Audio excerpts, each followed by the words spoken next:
Update. 2 parts. 1. Update. 2. Once again, fool's logic. Example. Pants that I made, how I normally make them, and how people judge or make comments when not understanding or having the facts. So instead of asking questions, they make assumptions. That will be this video. Part 1, disconnect notice. Now, I've already received about $2,000 this winter in electrical assistance. This says they want about $1,000 or so, or they're cutting off my electricity. Now, I knew this would happen, so I got everything but an inverter. Now, we need a couple more tanks of propane, and we need a battery with an inverter, and then we're all set for about a 3-month wait out with electricity, and then we will get a payment. But I don't have an inverter or a battery, no more money, and I barely can walk. Thank God it's not winter, or I'll be dead in the water.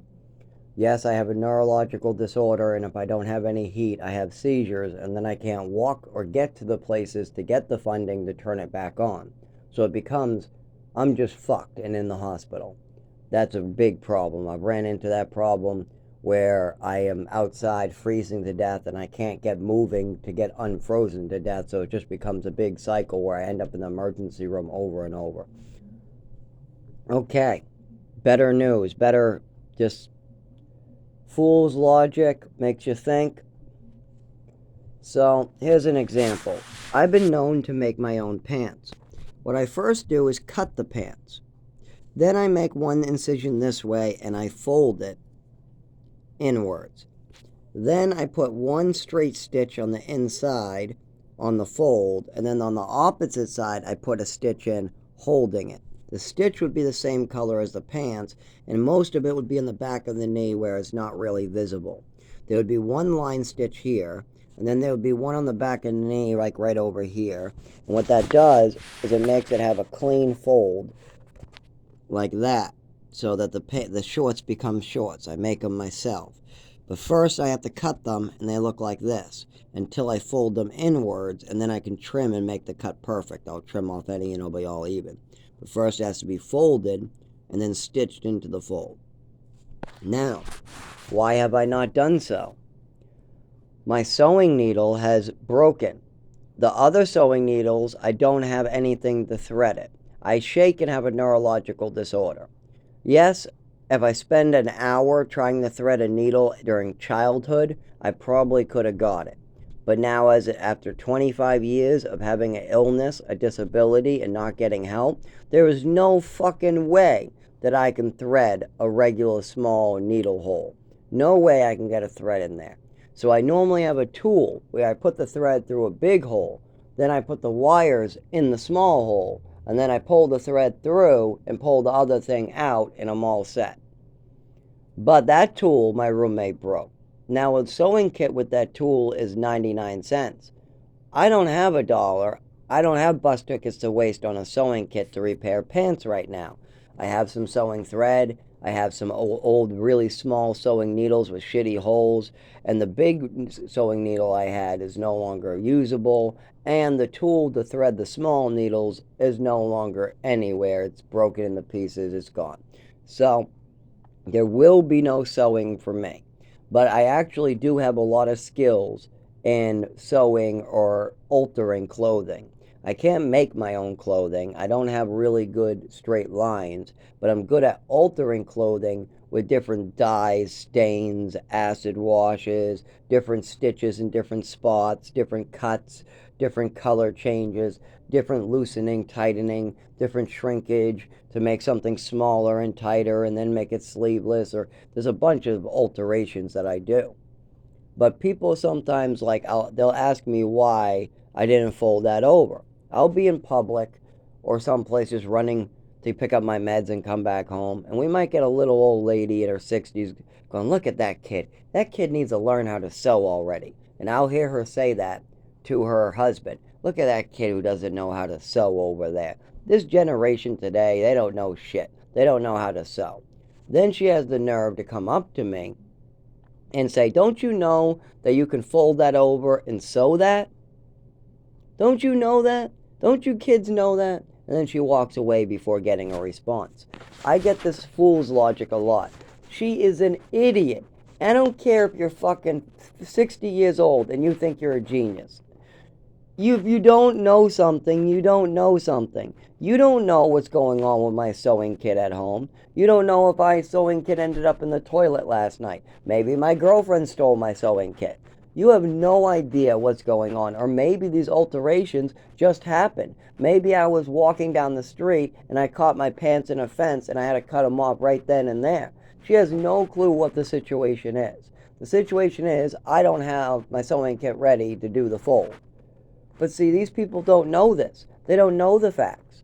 They might not know you have a disability. Maybe you're elderly and you're overheating and that's why you cut them in the shorts. I've seen people in their 60s who are alcoholics that can't take the heat, so they have to cut their pants in the shorts. I've also seen people freezing to death that triple layer their pants. And then people go, oh, look at that guy. He must be crazy putting on three pairs of pants like that. No, he's not crazy. It's survival. The guy's about to lose his leg. His toes are swollen, so he's decided to wrap his legs with cloth, put on a pair of pants over that cloth, put on a pair of underwear over that, like long underwear, and then put on a pair of pants over that, and then put on a pants over that, so that way he doesn't freeze the fucking death in 0 degrees tonight.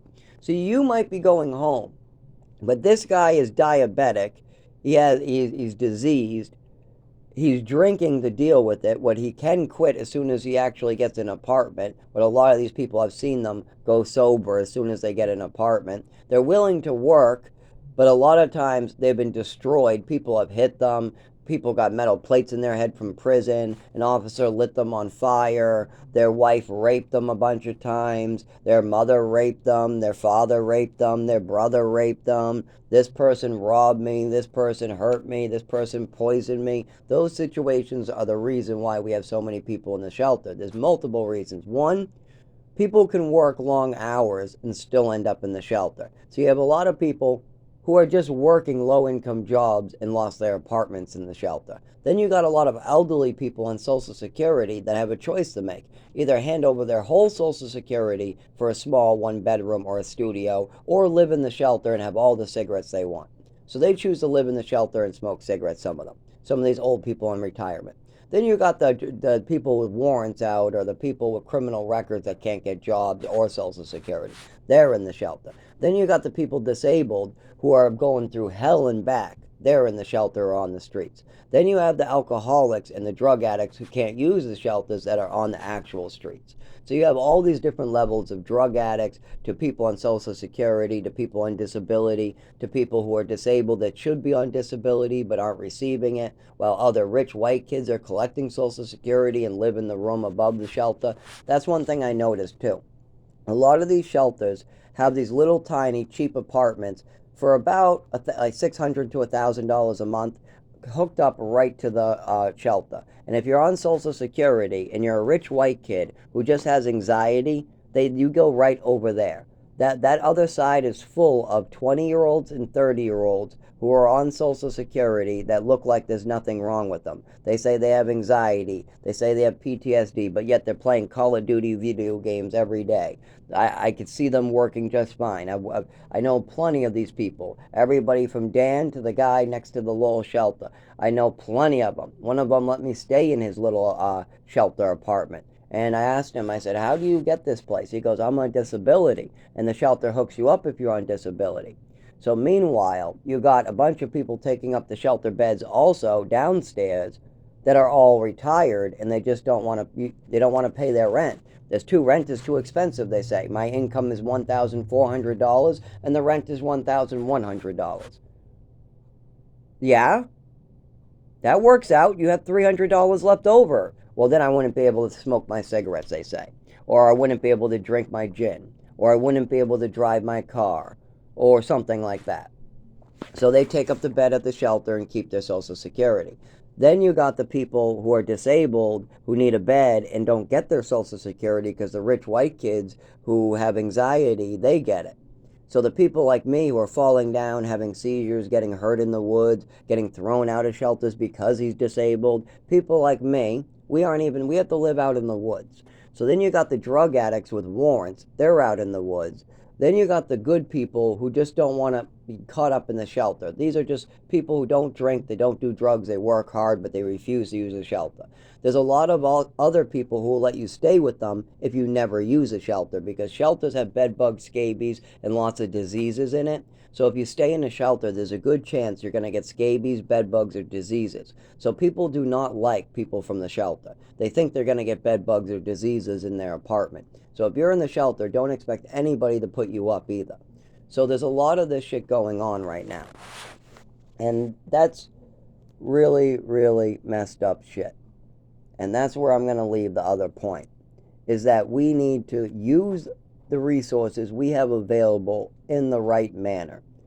Why are there people who are wealthy, well off, collecting Social Security and using it towards their houses? Why is there people who are children of wealthy people who got adopted and they're only getting Social Security for anxiety? When there's people like me that have anxiety, PTSD, ADHD, on top of this, he's had seizures, falls, he got smacked as a kid, you can clearly see I got a million different problems over Dan or this other guy who's living in the apartment next to the shelter.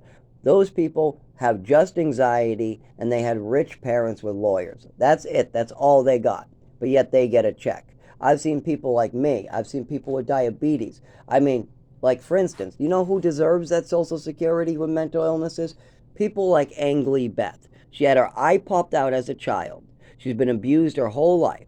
Her parents don't speak any English. She can't hold a job for even a day. She cries every time anybody tells her anything that she did wrong. She's hysterical, and every time she gets upset, like you tell her you're in trouble, you need to be away from me for a week or something, she goes right to suicide. This is a victim. This is a victim of over 30 years of abuse. This is somebody that grew up in Cambodia, had her eye popped out, burned, really abused to look disabled, then moved to America, and then the doctors had their way with her. They drugged her, they poked her, they held her down, they hospitalized her, she missed education, they pilled her up. She's all fucked up in the head now. Those are the people who need Social Security.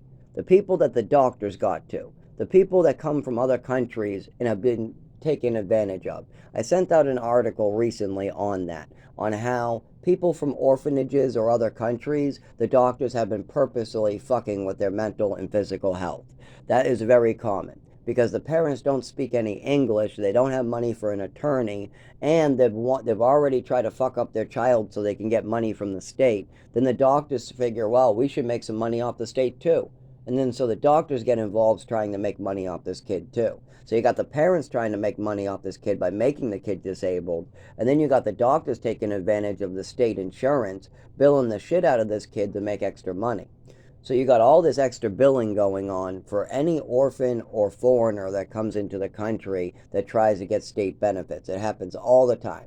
It's part of the reason why doctors fucked with me so much, is because they thought that my father was just some rich guy with a rich white kid, and he was pulling the old, anxiety scam. Meanwhile, I had a real disability that wasn't being treated that is really, really, really bad, and nobody's fucking giving a fuck that I'm bumping into furniture, falling down, having seizures, none of that. No, it's all self-harming, it's all mental illness.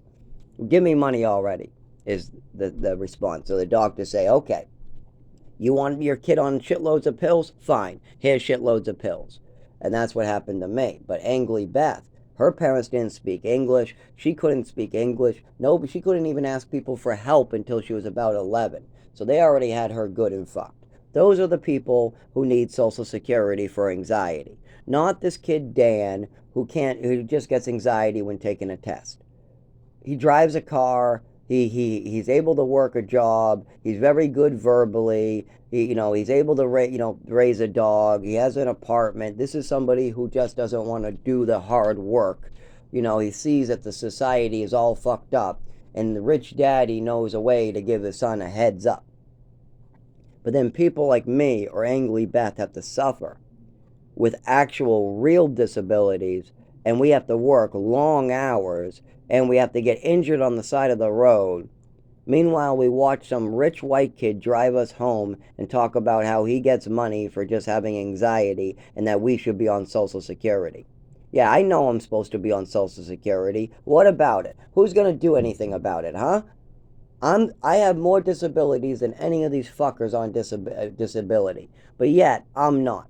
But I've applied several times. So tell me, what are we gonna do in this fucking country to fix these problems? Who is gonna make sure that people that need Social Security like me get it, and people who have rich daddies with lawyers make sure that they actually have a seizure or fall or some scars on their body? Let's make sure they're scarred up like me. Let's make sure they've had a fall at work. Let's make sure that there's been witnesses. Let's make sure that they don't drive.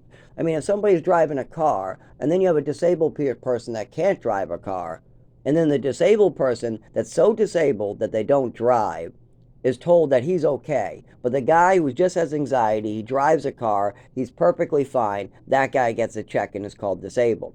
No, he's driving a car. He passed high school. He has a good education. He has a good father. He's able to work a job. He's able to use his body. He's able to talk, speak. He's intelligent. No, he can work like the rest of them. But the guy who can't drive a fucking car, that guy definitely needs help. A car is pretty and fucking important. And if he's too disabled to drive a car, if he's falling down at work, if he's falling down on the side of the road and cars are running over his hair, that guy needs help. Not the Dan who has all of his health intact. But yet, the guy falling on the side of the road bleeding, he's told to keep the whole town's commerce going during COVID. He's told he doesn't need to go out of work during COVID because he's an essential worker. And his disabilities are on hold because of COVID. And his Social Security's on hold. And they're going to lose his place in line during COVID too. His name's going to disappear off lists. But Dan, he's going to collect his check. He's going to collect some bonuses. He's going to collect a bunch of money. He's going to sit in his house and play video games all through COVID. Meanwhile, a disabled man who's hurt bleeds on the side of the road trying to keep the town going.